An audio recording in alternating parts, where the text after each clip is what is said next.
Interesting. And when you're flexing, are you doing that for an amount of time and then going back into like a keto adaptation mode for another 8 to 12 weeks? No, you're not. That's a good question. You're going back into a fat adaptation mode. So let's say you decide to flex once per week. Well, you'll choose like a Saturday or Sunday, whatever day you want. You have a high carb day. You're not going to do much fasting. You're intentionally getting insulin up to make those hormonal conversions. And then you go right back into ketosis for the rest of the week. That's what we want. That's metabolic flexibility and freedom. That's the goal. Not necessarily be in ketosis all the time, but just to have this metabolic flexibility.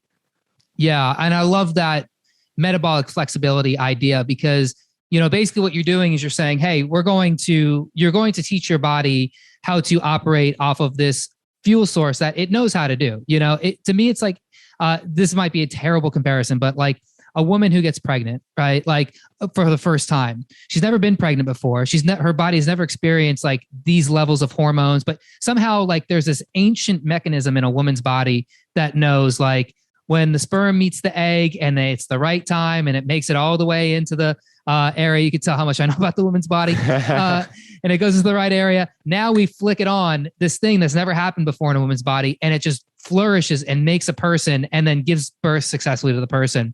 The same thing I think is true of like you talk about a keto adaptation where your body knows how to do this. Your body did this, millions of years ago. It did it really all up until the last 100 to 150 years.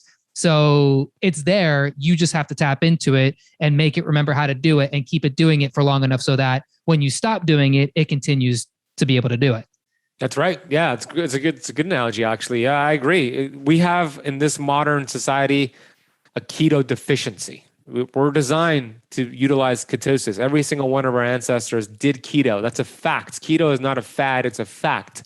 Although it's not new, it's just more nuanced. So what I say is that keto technically is not a diet, it's a metabolic process. It's not going away anywhere because as long as humans exist, ketosis will exist. So what we want to do is just tap into it, but have such a metabolic machinery built up that you can go in and out. So for me personally, I would say 80% of the time in general, I am in ketosis and then I give myself 20% to get out. I've done the work to achieve that metabolic flexibility, but in the beginning, you do want to be disciplined and get yourself to that keto adaptation point.